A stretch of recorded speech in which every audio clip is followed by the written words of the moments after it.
Michael Riley told himself moving to the country would fix things. Not heal the hole Karen left behind, but patch it over. The old farmhouse outside Derry was cheap for a reason. The real estate lady smiled too wide when she handed him the keys.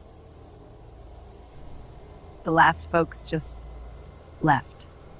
Michael didn't ask why. He had a 7-year-old daughter who still woke screaming for her mother, and a bank account chewed down to the bone. Fresh start. That was the prayer he kept repeating. Sadie was small, all elbows and wild brown hair, the kind of kid who held full conversations with herself. On their first night, while Michael carried boxes, she marched straight to the root cellar door at the back of the kitchen. It sagged on its hinges like a tired drunk.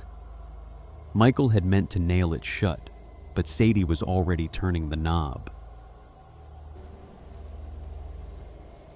Daddy, there's somebody down here who wants to meet me. Just a mouse, kiddo. Or maybe a cricket choir. His name is Mr. Roots. He says the last little girl didn't listen right. But I will. Sadie, what are you talking about? Michael told himself imaginary friends were normal. Kids did that when the world cracked open. He let her play down there while he unpacked. It's so dark down here. I think I hear something moving. The cellar smelled of damp earth and something sweeter, like fruit gone bad in the sun. The first week felt almost gentle. Mornings meant coffee and cartoons. Evenings meant stories about how Karen used to dance in the kitchen. Sadie would listen, then slip away to the cellar steps and whisper. Michael caught pieces sometimes. Show me how to make the bad dreams stay away. Show me what happens when the skin forgets its skin. He should have listened harder. The vines came on the 9th night. He woke to a wet, sucking sound. A thin green tendril had pushed up between the hallway floorboards outside Sadie's room, thicker than a pencil, pale as a grub. When he touched it, it flexed like living muscle. He grabbed kitchen shears and snipped it. The vine didn't bleed sap. It bled warm human red, spattering the floor.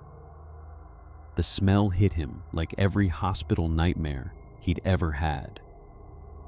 Sadie stood in the doorway in her nightgown, eyes shining.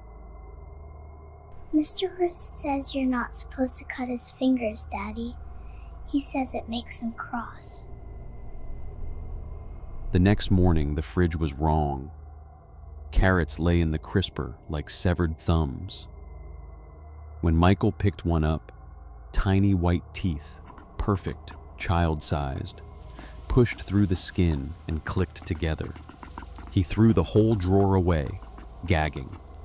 By the 3rd week, the photographs began to change. Cheap pictures thumbtacked to the kitchen wall, first the eyes.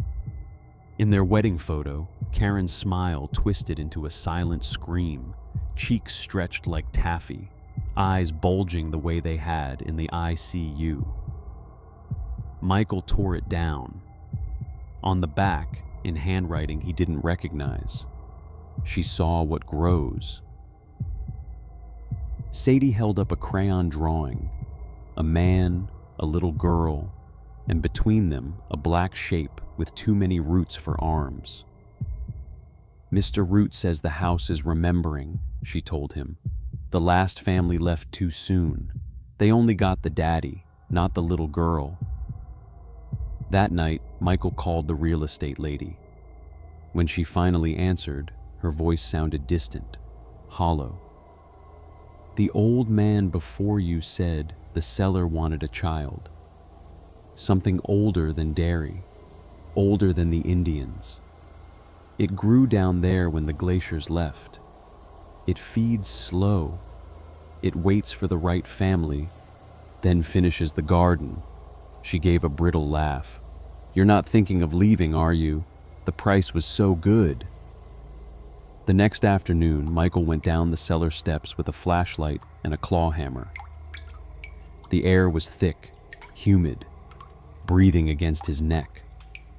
The dirt floor felt spongy under his boots. In the far corner, something waited. It was a knot of roots and pale flesh, tall as Michael, but stooped, as if it had crouched there for decades. Wet holes for eyes. A split mouth lined with tiny teeth. It smelled like every shallow grave ever dug. "Hello, Michael," it said in Sadie's voice, dragged through mud. "Your girl listens so nice. She's learning how to help me grow, how to turn the whole town into my garden, one house at a time." Michael swung the hammer. It sank into the thing with a rotten fruit sound. Blood and sap gushed hot over his wrist. The creature laughed, low, patient, the laugh of something that had all the time in the world. Upstairs, Sadie screamed. He found her in the kitchen, standing on a chair, reaching for the ceiling. Vines had punched through the plaster. One had wrapped around her wrist like a bracelet. Tiny rootlets were already sliding under her skin. Her eyes shone with something that was no longer fear.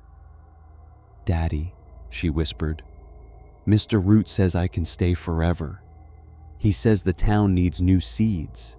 He says you can be the fertilizer." Michael yanked her free. The vine tore away with a wet pop and a spray of red. Green lines raced under Sadie's skin like chlorophyll veins. He carried her out the back door, past the garden where tomatoes had split open, showing rows of baby teeth inside their red flesh. They reached the truck just as the house began to breathe. Windows fogged, floorboards groaned upward as thick roots pushed through. The porch sagged like a jaw unhinging. Michael got the engine started and backed down the long dirt drive, while Sadie thrashed beside him, whispering ancient things no child should know. How the old ones had planted themselves here long before the first white man saw the Penobscot. How they had waded through wars and fires, patient as stones, until a lonely father brought them fresh soil in the shape of a little girl. In the rearview mirror, the farmhouse settled, almost disappointed. The vines sank away. The windows glowed soft and welcoming, the way houses do when they're waiting for the next family. They drove until sunrise, until Derry was only a smear of lights behind them. Sadie's arm slowly returned to normal pink skin. She fell asleep against the window, thumb in her mouth like she was 3 years old again. Michael kept driving. He didn't know where they were going. He only knew that behind them, something ancient and hungry had finally opened its eyes all the way. It had tasted a child's trust and a father's terror, and it liked the flavor.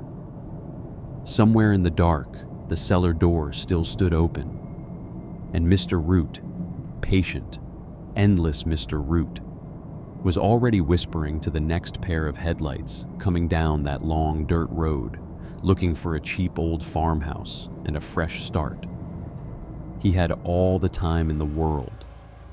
The garden was only just beginning. Drive all you like. Mr. Root is still waiting. The garden's only getting started. If this one crawled under your skin, smash subscribe and join me for more tales from the dark. Sleep tight, but leave the lights on.